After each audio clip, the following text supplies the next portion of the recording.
میں شادی کے بعد اپنے شوہر کے ساتھ ایک بہت اچھی زندگی گزار رہی تھی، لیکن سسرال والوں نے کبھی مجھے اپنی بہو نہیں سمجھا تھا۔ وہ مجھے بیٹیوں کی طرح پیار کرتے۔ میری ایک ننند بھی تھی جس کی عمر 22 سال تھی اور اب اس کی شادی کی عمر ہو چکی تھی۔ میرے سسر کا بہت پہلے انتقال ہو چکا تھا۔ آج کل میری ننند کالج سے بہت دیر سے گھر آتی۔ اس کی اسی عادت کی وجہ سے میں پریشان رہنے لگی۔ میں نے اسے پوچھا کہ تم اتنی دیر کہاں تھی؟ تو اس نے بے رخی سے کہا، بھابھی آپ اپنے کام سے کام رکھا کریں، مجھے زیادہ نصیحت مت دیا کریں۔ اتنا کہہ کر وہ اپنے کمرے میں چلے گئی۔ میں اس کے پیچھے اس لیے گئی کیونکہ میں جاننا چاہتی تھی کہ اس نے کھانا کھایا ہے یا نہیں، لیکن کمرے کے باہر پہنچ کر میں رک گئی کیونکہ وہ موبائل پر کسی لڑکے سے بات کر رہی تھی۔ یہ دیکھ کر مجھے بہت عجیب لگا۔ میں فوراً کمرے میں داخل ہوئی تو مجھے دیکھتے ہی اس نے فون بند کر دیا۔ اب مجھے یقین ہو گیا تھا کہ وہ کسی لڑکے سے ہی بات کر رہی تھی اور شاید محبت کے چکر میں پڑ چکی تھی۔ میں نے اسے پوچھا کہ تم کس سے بات کر رہی تھی؟ تو وہ غصے میں بولی، بھابھی آپ اس کمرے سے چلی جائیں ورنہ بہت برا ہوگا۔ میرے پاس بھی آپ کے بہت سارے راز ہیں، آپ جتنی شریف بنتی ہیں نا اتنی ہے نہیں۔ اس کی بات سن کر میرے پیروں تلے سے زمین نکل گئی۔ میں نے حیرانی سے پوچھا کہ تمہارے پاس میرے کون سے راز ہیں جن کی وجہ سے تم اسے ایسی باتیں کر رہی ہو؟ اس نے کہا، میں سب جانتی ہوں۔ شادی سے پہلے آپ کیسی لڑکی تھی اور شرجیل نام کے لڑکے سے آپ کا کیا تعلق تھا، مجھے سب پتا ہے۔ یہ سن کر میرے ہوش اڑ گئے، مجھے ٹھنڈے پسینے آنے لگے۔ شادی سے پہلے میری شرجیل سے دوستی تھی اور میں اسے اپنی حدود سے آگے بڑھ چکی تھی، لیکن جب مجھے اپنی غلطی کا احساس ہوا تو میں نے توبہ کر لی اور اس سے ہمیشہ کے لیے سارے تعلقات ختم کر دیے۔ یہ بات میرے گھر والوں تک کو نہیں معلوم تھی۔ پھر میری ننند کو کیسے پتہ چل گئی؟ اس نے بتایا کہ اس نے فیس بک پر میری اور شرجیل کی تصویریں دیکھی ہیں۔ یہ سن کر مجھے ایک اور جھٹکا لگا کیونکہ میں فیس بک سے وہ تصویریں ڈیلیٹ کرنا بھول گئی تھی۔ بعد میں جا کر فوراً ساری تصاویریں ڈیلیٹ کر دی، لیکن تب تک بہت دیر ہو چکی تھی۔ اس نے مجھے دھمکی دی کہ اگر میں نے اسے روکا ٹوکا یا اس کی ماں بننے کی کوشش کی تو وہ میرے سارے راز اپنے بھائی یعنی میرے شوہر کو بتا دے گی۔ اس کی دھمکی کے بعد میں بالکل خاموش ہو گئی۔ میری زندگی پہلے ہی بہت سکون سے گزر رہی تھی، اسے میں نہیں چاہتی تھی کہ اس کی وجہ سے میرے گھر میں کوئی طوفان کھڑا ہو۔ اگلے کئی دن اسی طرح گزر گئے۔ میں نے اسے کوئی بات نہیں کی اور وہ بھی اپنے کاموں میں لگی رہی، لیکن ایک دن جب میں اس کے کمرے کی صفائی کرنے گئی تو میں نے کچھ ایسی چیزیں دیکھی جنہوں نے مجھے اور بھی زیادہ پریشان کر دیا۔ اس کی الماری میں بہت چھوٹے اور بے حد بھڑکیلے کپڑے رکھے ہوئے تھے جنہیں وہ کبھی گھر میں نہیں پہنتے تھے۔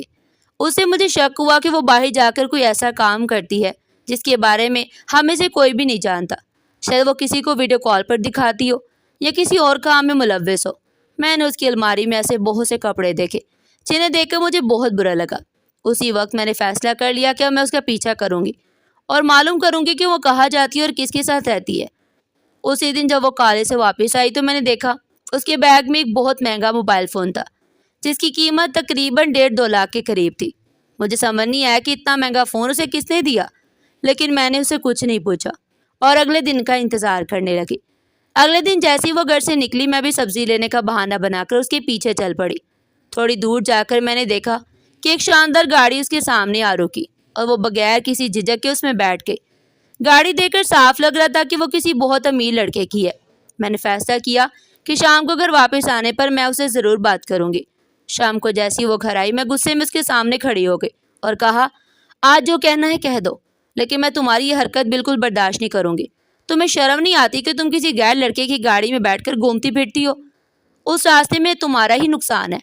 لیکن اس نے پھر وہی پرانی دھمکی دہرائی، اگر آپ نے مجھ پر سختی کی تو میں آپ کے سارے راز پائی کو بتا دوں گی، پھر آپ کے ساتھ وہ ہوگا جس کا آپ نے کبھی سوچا بھی نہیں ہوگا۔ اس کی باتیں سن کر میرا دل ٹوٹ گیا۔ میں نے سوچا کہ اب اسے بحث کرنا بیکار ہے، کیونکہ اگر اس نے میرے شوہر کو سب کچھ بتا دیا تو میرا بسا بسایا گھر اجڑ جائے گا۔ اسی شام جب میرے شوہر گھر آئے تو میں نے ان سے کہا کہ اب ہمیں آپ کی بہن کی شادی کر دینی چاہیے۔ اس کی پڑھائی بھی تقریباً مکمل ہو چکی ہے، اگر کوئی اچھا رشتہ مل جائے تو دیر نہیں کرنی چاہیے۔ میرے شوہر نے میری بات سے اتفاق کیا اور کہا، میں بھی اس کے لیے رشتہ تلاش کر رہا ہوں۔ میں چاہتا ہوں کہ اس کی شادی جلد از جلد ہو جائے، کہیں ایسا نہ ہو کہ وہ ہماری عزت خاک میں ملا دے۔ اس کی حرکتیں مجھے بھی ٹھیک نہیں لگتی، روز دیر رات گھر آتی ہے، مجھے بھی شک ہے کہ وہ کسی لڑکے کے ساتھ گھومتی پھرتی ہے۔ یہ سن کر میں نے سکون کا سانس لیا، لیکن پھر بھی میں نے انہیں اپنی ننند کی دھمکیوں یا اس کے رازوں کے بارے میں کچھ نہیں بتایا، کیونکہ میں نہیں چاہتی تھی کہ میرے اور میرے شوہر کے درمیان کوئی لڑائی ہو۔ میرے شوہر نے مجھے پہلے سمجھا دیا تھا کہ سسرال کو کبھی اپنا میکہ مت سمجھنا یا ہر رشتے کو اس کی حد میں رکھنا۔ اس کی بات سچ ثابت ہوئی، کیونکہ میری نند تو دور کی بات، گھر کے دوسرے لوگ بھی مجھ سے کھل کر بات نہیں کرتے تھے، ان کا لہجہ ہمیشہ سخت اور بدتمیزی بھرا رہتا۔ آخرکار میں نے اپنی ننند کی فکر کرنا چھوڑ دی، لیکن اگلے ہی دن قدرت نے ایسی سزا دی جس کا اس نے کبھی تصور بھی نہیں کیا تھا۔ اس رات تقریباً 9-10 بجے تک وہ گھر واپس نہیں آئی تھی۔ میری ساس اور میرے شوہر دونوں بہت زیادہ پریشان تھے، کیونکہ کالج سے اس کی چھٹی تو شام 7 بجے یا 8 بجے ہو جاتی تھی، لیکن آج وہ کہیں اور چلی گئی تھی۔ میں اس کے بارے میں زیادہ سوچ کر خود کو پریشان نہیں کرنا چاہتی تھی، اسے اپنے کمرے میں جا کر سونے کی کوشش کرنے لگی۔ لیکن تقریباً 1 گھنٹے بعد پورے گھر میں زبردست شور مچ گیا۔ میں بھاگ کر باہر آئی تو دیکھا کہ میری ننند بہت بری حالت میں گھر کے اندر داخل ہو رہی تھی۔ یہ دیکھتی میرے شوہر کو بہت غصہ آ گیا اور وہ اپنی بہن سے پوچھنے لگے، بتاؤ تم کہاں گئی تھی اور کہاں سے منہ کالا کر کے آئی ہو؟ میری ننند نے کچھ نہیں کہا، تب میں درمیان میں آ گئی اور اپنے شوہر سے کہا، یہ آپ کی بہن ہے، آپ اس کے ساتھ اس طرح سختی سے بات نہیں کر سکتے، اسے اس کے حال پر چھوڑ دے، اگر اس کے ساتھ کوئی حادثہ بھی ہوا ہے تو اس کی ذمہ دار یہ خود ہے۔ میرے شوہر نے بڑی مشکل سے اپنے غصے پر قابو پایا، پھر ہم دونوں اپنے کمرے میں آ گئے اور میری ننند بھی اپنے کمرے میں چلی گئی، لیکن اس کی باتیں اب بھی میرے ذہن میں گردش کر رہی تھی۔ اس کی بکھری ہوئی حالت دیکھ کر مجھے بہت کچھ سمجھ آ گیا۔ میں جانتی تھی کہ میں کچھ بھی نہیں کہہ سکتی ورنہ سارا الزام مجھ پر آ جاتا۔ اگلے دن میری ننند کالج نہیں گئی۔ میں سوچا جا کر اس کا حال پوچھ لوں، لیکن جیسے ہی میں نے اس کے کمرے کا دروازہ کھٹکھٹایا، اس نے سختی سے منع کر دیا اور کہا، آئندہ میرے کمرے میں مت آنا کیونکہ آپ بہت چالاک ہیں۔ اس کی بات مجھے بہت بری لگی۔ میں نے اسے اس کی حال پر چھوڑ دیا۔ وقت گزرتا گیا اور اس کی حالت مزید خراب ہوتی چلی گئی، وہ کمرے سے باہر ہی نہیں نکلتی تھی۔ میری ساس مجھے کہتی، جا کر دیکھو وہ کیا کر رہی ہے۔ اب وہ خود بھی بہت پریشان رہنے لگی تھی۔ میری ننند نہ کسی سے بات کرتی نہ کھانا کھاتی تھی، پھر آہستہ آہستہ وہ کمرے سے باہر آنے لگی، مگر ہر وقت خاموش رہتی۔ ایک دن میں اس کے کمرے میں گئی اور اسے پوچھا، تمہیں کیا ہوا ہے؟ مجھے ساری بات بتاؤ، میں کسی سے کچھ بھی نہیں کہوں گی۔ وہ میرے کندھے سے لگ کر زاروں قطار رونے لگی اور بولی، بھابھی آپ صحیح کہتی تھی، مرد جب کسی عورت پر جتنا زیادہ پیسہ خرچ کرتا ہے تو بدلے میں اسے بہت کچھ لے لیتا ہے۔ یہ سنتے ہی مجھے سمجھ آ گیا کہ اس کے ساتھ یقیناً کوئی بہت بڑا حادثہ پیش آ چکا ہے، ورنہ وہ اس حالت میں روتی ہوئی گھر واپس نہ آتی۔ لیکن وہ یہ نہیں جانتی تھی کہ اس کی زندگی میں اس سے بھی بڑا طوفان آنے والا ہے۔ ادھر میرا شوہر اس کے لیے رشتہ تلاش کر رہا تھا۔ میری پھوپھی کا بیٹا بہت عرصے سے میری ننند کو پسند کرتا تھا۔ جب بھی وہ ہمارے گھر آتا میری ننند کو دیکھتا رہتا اور مجھ سے کہتا، بھابھی میں بہت غریب ہوں، لیکن اگر کبھی زندگی میں کسی مقام پر پہنچ گیا تو سب سے پہلے آپ کی ننند کے لیے رشتہ بھیجوں گا، وہ بہت خوبصورت ہے۔ میں ہمیشہ اسے یہی کہتی، تم یتیم ہو، تمہاری ماں بھی بیوہ ہے، گھر میں کوئی خاص سہولت نہیں، اس لیے میری ننند کے خواب دیکھنا چھوڑ دو، وہ تو کسی بہت امیر لڑکے سے شادی کرے گی۔ سن کر وہ ہمیشہ مایوس ہو کر چلا جاتا تھا، لیکن اب مجھے لگتا تھا کہ جب اسے حقیقت کا پتہ چلے گا تو اس کا دل ٹوٹ جائے گا۔ ادھر میری ننند کی حالت ایسی ہو چکی تھی جیسے وہ جیتے جی مر گئی ہو۔ پھر ایک دن اس کی طبیعت بہت زیادہ خراب ہو گئی۔ میں اور میری ساس اسے لے کر ہاسپٹل گئی۔ وہاں ڈاکٹر نے چند معمولی ٹیسٹ لکھے، لیکن پھر نرس نے مجھے اندر بلایا اور کہا، لڑکی کی ماں بھی اندر آ جائے۔ میں اور میری ساس اندر گئے تو نرس نے پریشان نظر سے ہمیں دیکھا اور کہا کہ آپ کی بیٹی حاملہ ہے اور بہت جلد ایک بچے کو جنم دینے والی ہے۔ یہ سنتے میری ساس پر جیسے قیامت ٹوٹ پڑی۔ وہ بمشکل خود کو سنبھال سکی۔ مجھے زیادہ حیرت اس لیے نہیں ہوئی کیونکہ میں پہلے ہی اندازہ لگا چکی تھی کہ آگے کیا ہونے والا ہے۔ ظاہر ہے جب ایک لڑکی رات کے تک گھر سے باہر رہے گی تو کوئی نہ کوئی اس کی ساتھی کا فائدہ ضرور اٹھائے گا، ایک نہ ایک دن یہ سب ہونا ہی تھا۔ میں نے اپنی ساس کو تسلی دی اور کہا، فکر نہ کرے، کوئی نہ کوئی حل ضرور نکل آئے گا۔ پھر ہم میری ننند کو لے کر گھر واپس آ گئے۔ اس کے بعد شاید کوئی دن ایسا گزرتا ہو جب میری ساس اسے تانا نہ دیتی۔ وہ کھلے عام کہنے لگی کہ تم نے ہمارے خاندان کا سر جھکا دیا، اب اس عمل کو بھی ختم نہیں کروایا جا سکتا، کیونکہ 4 مہینے گزر چکے تھے۔ جب اس کی طبیعت زیادہ خراب ہوتی تبھی ہم ڈاکٹر کے پاس گئے۔ اب اس معصوم وجود کو دنیا میں آنا ہی تھا، لیکن اس سے بھی زیادہ بری بات اس وقت ہوئی جب ایک دن میری ننند صحن میں بیٹھی ہوئی تھی۔ اس کا پیٹ صاف نظر آ رہا تھا جیسے کسی حاملہ عورت کا ہوتا ہے۔ اتفاق سے ہمارے ایک رشتہ دار خاتون گھر آئیں۔ انہوں نے میری ننند کو غور سے دیکھا اور پھر بولی، کہیں یہ امید سے تو نہیں ہے؟ میری ساس نے فوراً کہا، نہیں نہیں، ایسی کوئی بات نہیں ہے، اسے صرف گیس ہو گئی ہے۔ وہ عورت بولی، مجھے سب سمجھ آ رہا ہے، ایسی گیس کسی کو نہیں ہوتی، اگر یقین نہیں آتا تو محلے کی دائی کو بلا کر پوچھ لو، تمہاری بیٹی نے کوئی بڑا کارنامہ کر دیا ہے۔ یہ سن کر میری ساس کا دل ٹوٹ گیا، مگر وہ خاموش رہیں، ان کے پاس کہنے کے لیے کچھ بھی نہیں تھا۔ اس دن کے بعد میری ساس نے لوگوں سے ملنا جلنا بھی چھوڑ دیا، یہاں تک کہ وہ شدید بیمار ہو گئی۔ وہ ہر وقت اسی فکر میں ڈوبی رہتی کہ اب ان کی بیٹی سے شادی کون کرے گا۔ میری ننند بھی یہ حقیقت سمجھ چکی تھی کیونکہ پورے محلے میں اس کی بدنامی ہو چکی تھی۔ کوئی بھی لڑکا اسے شادی کرنے کے لیے تیار نہیں تھا۔ وہ اس بات پر بہت روتی تھی مگر یہ کبھی نہیں بتاتی کہ بچہ کس کا ہے اور کس نے اس کے ساتھ اتنا بڑا ظلم کیا۔ ہم سب اسے پوچھ پوچھ کر تھک گئے۔ ڈاکٹر نے بھی بتا دیا کہ میری ساس اب زیادہ دن کی مہمان نہیں رہی۔ وہ مجھ سے بار بار کہتی تھی، خدا کے لیے میری بیٹی کو اکیلا مت چھوڑنا، تم شادی شدہ ہو، تمہیں زندگی کا تجربہ ہے، اسے ابھی دنیا کے معاملات کا کچھ نہیں معلوم۔ اگر اس کی ہاں بیٹا یا بیٹی ہوئی تم اسے اپنے پاس رکھنا اور اپنی اولاد کی طرح پالنا۔ میں ہر بار ان کی بات سن کر ہاں کر دیتی اور انہیں دلاسا دیتی۔ پھر ایک دن میں نے کہا، کیوں نہ آپ میری پھوپھی کے بیٹے انور کے بارے میں سوچیں، شاید وہ میری ننند سے شادی کرنے پر راضی ہو جائے۔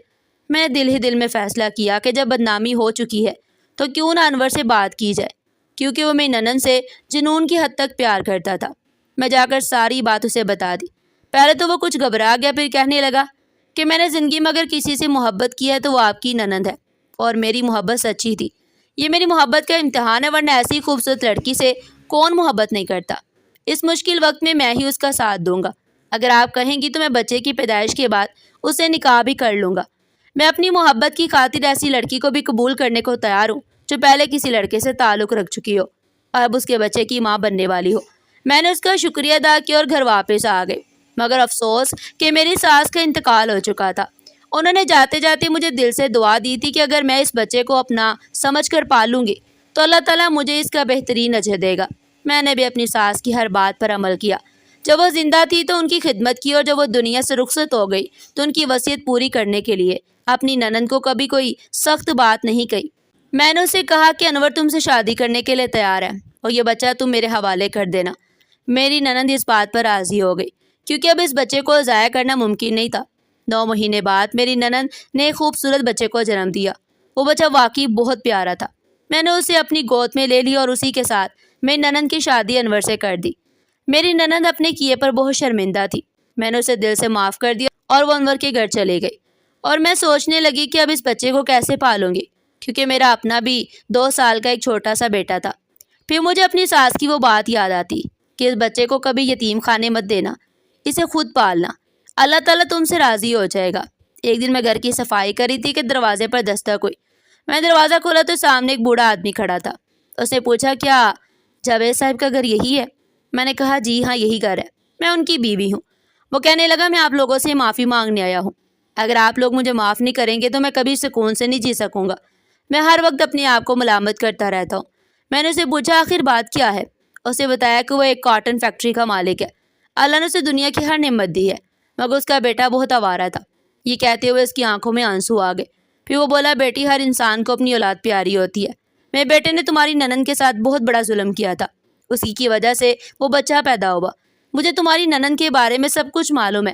میں حیران رہ گئی کہ یہ بوڑھا آدمی اپنے بیٹے کی غلطی کا اعتراف کرنے ہمارے گھر کیسے آ گیا۔ پھر اس نے بتایا کہ اس کے بیٹے کو اچانک ایک جان لیوا بیماری لگ گئی ہے اور اب اس کے بچنے کی کوئی امید نہیں رہی۔ وہ اپنے گناہوں پر بہت پچھتا رہا ہے اور سب سے معافیاں مانگ رہا ہے، مگر اسے سب سے زیادہ تمہاری ننند یاد آتی ہے جس کی زندگی اس نے تباہ کر دی۔ میں سمجھ گئی کہ وہ کیا کہنا چاہتا ہے۔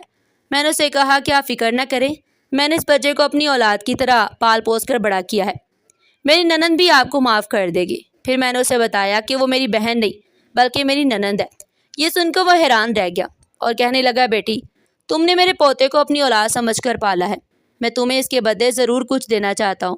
میں نے سوچا شاید وہ کوئی معمولی سا تحفہ دیں گے، مگر انہوں نے مجھے 50 لاکھ روپے کا چیک دیا اور جاتے ہوئے صرف اتنا کہا کہ خدا کے لیے میری طرف سے اپنی ننند سے کہنا کہ میرے بیٹے کو معاف کر دے۔ میں وہ چیک دے کر حیران رہ گئی۔ پھر میں نے اپنی ننند کو بلا کر ساری بات بتا دی۔ وہ بہت روئی اور مجھ سے بھی اپنے رویے پر معافی مانگی۔ میں نے اسے دل سے معاف کر دیا۔ جس لڑکے نے اس کے ساتھ ظلم کیا تھا وہ 2 دن بعد انتقال کر گیا اور میری ننند نے مرنے سے پہلے اسے بھی معاف کر دیا۔ وہ تمام رقم بھی اس نے مجھے دے دی۔ آج اس بات کو کئی سال بیت چکے ہیں۔ میری ایک نہیں بلکہ 2 بیٹے ہیں اور ہم سب اللہ کے فضل سے خوشی اور سکون کے ساتھ اپنی زندگی گزارے ہیں۔ ناظرین، آپ کو ہماری آج کی کہانی کیسی لگی؟ کمنٹ سیکشن میں اپنی قیمتی رائے کا اظہار ضرور کیجیے گا۔ اس طرح کی مزید سبق آموز کہانیاں سننے کے لیے چینل کو سبسکرائب کریں، ویڈیو کو لائک کریں اور زیادہ سے زیادہ شیئر کریں۔ پھر ملتے ہیں ایک نئی اور سبق آموز کہانی کے ساتھ۔ تب تک کے لیے اپنا بہت سارا خیال رکھیے گا۔ شکریہ۔ اللہ نگہبان۔